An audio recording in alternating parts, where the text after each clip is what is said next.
সত্যকে অস্বীকার করার ইতিহাস মানব সমাজে নতুন নয়। ইসলামের ইতিহাসে দেখা যায় যুগে যুগে বহু জাতি তাদের কাছে আসা আল্লাহর সত্যের দাওয়াতকে সরাসরি প্রত্যাখ্যান করেছে। নূহের সম্প্রদায়, আদ জাতি এবং বিশাল বিশাল অট্টালিকার অধিপতি অহংকারী ফেরাউন, এরা সবাই তাদের কাছে আসা রাসূলদের মিথ্যাবাদী বলেছিল। একইভাবে ছামুদ জাতি, লুতের সম্প্রদায় এবং আইকার অধিবাসীরাও চরম অবাধ্যতায় লিপ্ত হয়েছিল। এরা প্রত্যেকেই এক একটি বিশাল ও শক্তিশালী বাহিনী ছিল, কিন্তু তারা সবাই আল্লাহর প্রেরিত রাসূলগণকে অস্বীকার করেছিল। ফলস্বরূপ তাদের ওপর আল্লাহর অবধারিত আযাব ও শাস্তি নেমে এসেছিল এবং সেটাই ছিল চরম বাস্তব। মহান আল্লাহ তাআলা বলেন, এদের পূর্বে নূহের সম্প্রদায় এবং তাদের পরবর্তী অন্যান্য দলগুলোও সত্যের বিরুদ্ধে মিথ্যা প্রচার করেছিল। প্রতিটি জাতি তাদের নিজস্ব রাসূলকে বন্দী বা প্রতিহত করার জন্য হীন চক্রান্তে লিপ্ত হয়েছিল। তারা সত্যকে ব্যর্থ ও ধূলিসাৎ করে দেওয়ার জন্য অসার, যুক্তিহীন ও মিথ্যা তর্কে মেতে উঠেছিল। পরিণামে আল্লাহ তাদের কঠোরভাবে পাকড়াও করলেন। আর আল্লাহর সেই শাস্তি কতটা ভয়াবহ ও নির্মম ছিল।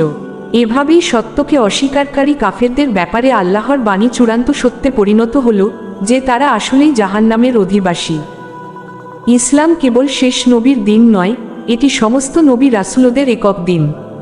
আল্লাহ তাআলা বিশ্ববাসীদের জন্য এমন এক জীবনবিধান, দিন নির্ধারিত করেছেন যার নির্দেশ তিনি পূর্বে দিয়েছিলেন হযরত নূহ আকে। আর আল্লাহ বলছেন, হে মুহাম্মদ, আমি আপনার প্রতি যে ওহী অবতীর্ণ করেছি এবং যার নির্দেশ পূর্বে ইব্রাহিম, মুসা ও ঈসাকে দিয়েছিলাম, তা হলো তোমরা সমাজে এই দিনকে পুরোপুরি প্রতিষ্ঠা করো এবং এর মাঝে কোনো রকম মতভেদ বা বিভেদ সৃষ্টি করো না। কিন্তু আপনি মুশরিকদের, যারা আল্লাহর সাথে শরিক করে, যে একাত্মবাদের দিকে আহ্বান করছেন, তা তাদের কাছে অত্যন্ত কঠিন ও দুর্বোধ্য মনে হয়। প্রকৃতপক্ষে আল্লাহ যাকে ইচ্ছা আপন সান্নিধ্যে টেনে নেন এবং দিনের প্রতি আকৃষ্ট করেন। আর যে ব্যক্তি বিনীতভাবে আল্লাহর অভিমুখী হয়, আল্লাহ তাকে সঠিক ও সত্যের পথ দেখান।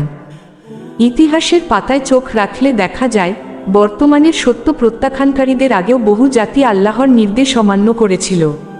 নূহের জাতি, রাসের অধিবাসী এবং ছামুদ সম্প্রদায় সবাই একই ভুল করেছিল। আদ, ফেরাউন, লুতের সম্প্রদায়, আইকার অধিবাসী এবং তুব্বা জাতীয় এই তালিকায় শামিল ছিল। এই সমস্ত জাতি বা সম্প্রদায়ের প্রত্যেকেই তাদের রাসূলদের মিথ্যাবাদী বলেছিল। ফলে তাদের পাপের কারণে তাদের ওপর আল্লাহর প্রতিশ্রুত শাস্তি ও আযাব আপতিত হয়েছিল।